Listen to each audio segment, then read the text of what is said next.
Now the cost of everything, especially housing, has really changed the game. We all had one in our 20s without our parents' help, but our children are in a different situation. Law firms aren't hiring junior associates, banks aren't adding analysts, tech teams are turning engineers into agents. The places where young people began their careers just started to collapse. Think about how long it takes to train to be a surgeon. Imagine having that kind of disruption come when you're 45. What do you do if you've been a surgeon your whole career? The new economy and what it means for your kids. And for your wealth. Hey everyone, Patrick here with Greg Poole. Today we want to talk about something showing up in almost every client conversations we're having. The economy is changing fast, and that change has huge implications for your children and for your wealth. Yeah, I mean, we see this traditional career ladder that our generation grew up with. It's breaking quickly. You know, this view that it's college into an entry-level job and into grad school, business school, law school, and then, starting to ladder up in a big organization. That path is no longer not only guaranteed, but maybe impossible to even begin. AI is removing the first rungs of those ladder very quickly. Yeah, I mean, it's kind of what we started seeing through work, over the last year. We kept hearing the same messages from all directions. Law firms aren't hiring junior associates, banks aren't adding analysts, tech teams are turning engineers into agents. The places where young people began their careers just started to collapse the last 24 months. That led us, I think, to our first insight, because we spent a lot of time talking to kids. We talked to the parents of those kids, and that's more young people are going to have to start building their own path. They're going to have to take the same technologies that are disrupting the organizations and destroying jobs and really harness those to make their own opportunities. And we see it. I mean, young entrepreneurs using AI, they're scaling their businesses faster than ever before. Meanwhile, kids on traditional track are saying, hey, this is my daughter, Nina, I'm quoting here. She's like, I'm the last person that my bank hired in 18 months. And her sister has her own tech company that it's on fire, and she's hiring lots of people. So it's a tale of two different worlds. Yeah, it really is. And I think, as parents, we need to understand that the paths that we had seen as low risk, it may no longer be low risk. And taking on an entrepreneurial endeavor where you do control some of your own destiny, and you can actually harness all of that tech that is disrupting and creating productivity, it may be, in fact, the best path going forward for many of those kids who never would have considered that 5 to 10 years ago. Yeah, absolutely. I mean, I can literally remember having a conversation with my daughter, Sarah, she was at McKinsey having a phenomenal career, but could see what was happening with technology and the change and the risk. And she could see the risk, and she saw the opportunity, and she said, I want to take this risk, Dad. What do you think? And I was like, you know what? You should take the risk. And so the second insight, why this matters for parents, is really key.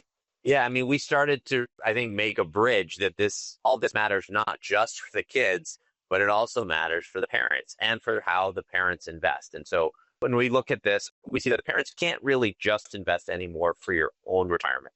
There's a number of different shifts that have happened that really we have to invest for the next generation's security and opportunity. And as a result, it changes how we're thinking about wealth.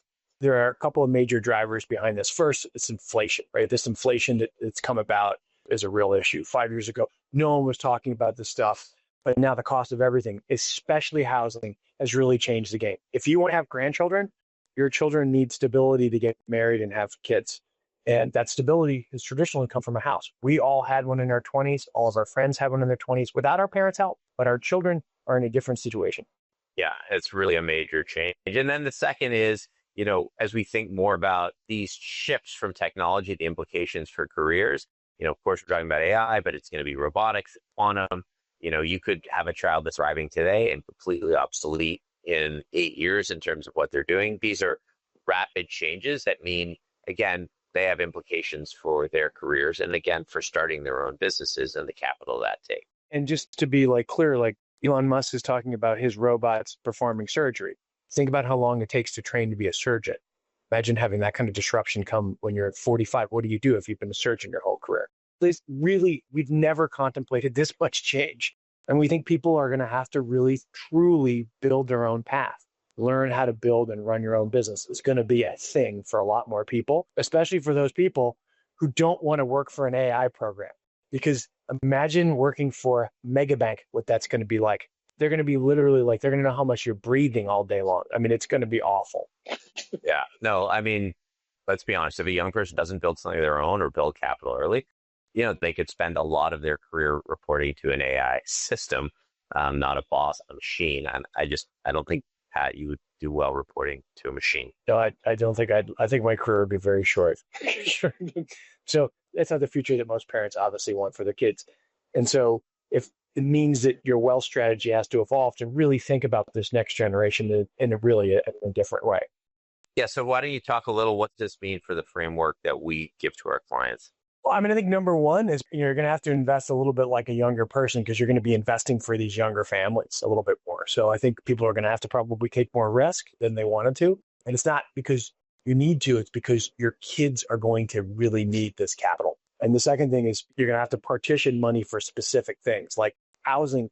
Think about we used to save for our children's education and then you'd save for your grandkids' education. Well, now you got to save for the house for them to get a home. You want to have grandkids, you need a house. And then there's going to be retraining. Like your children are going to get knocked out of their career at some point in time and have to retrain for something new. That's going to require capital, right? Just like you save for education. And then entrepreneurship. If your children are forced to make a career change, they might be forced to be an entrepreneur, which is risk-taking endeavor. And you may be investing in their business. I've invested in my daughter's business. These are real things. These are essentials now. These are not luxury items I'm describing. Yeah, I think that's really important. This is not charity. This is not luxury. It's not the word. These are really important tools that we think the next generation is going to need to set up a foundation that can succeed. So, I think as parents, there's a bunch of ways that we think are important. The first is understanding that entrepreneurship and taking, risk may be really the smartest way to go. And that may be a little uncomfortable for those of us that grew up in more traditional organizations, but acknowledging that that's changing. And then I think also kind of steering your kids towards these new lanes, whether it's AI, robotics, automation, biotech, data infrastructure. Clearly there are skills in these sectors are going to be extremely valuable. Yeah, and also physical businesses that won't be changed. Like my son works for a big jet fuel brokerage business that's like on fire. We're going to need jet fuel for a long time. That's not going to be replaced. All these businesses are changing and evolving and becoming sort of just their core essential business. But getting skills in lanes that you think are going to grow, also entertainment. People are going to need to be entertained. And I recently had a conversation with a real good friend of mine, and I know his son interned for me, and his son wants to be in the entertainment business, like producing entertainment.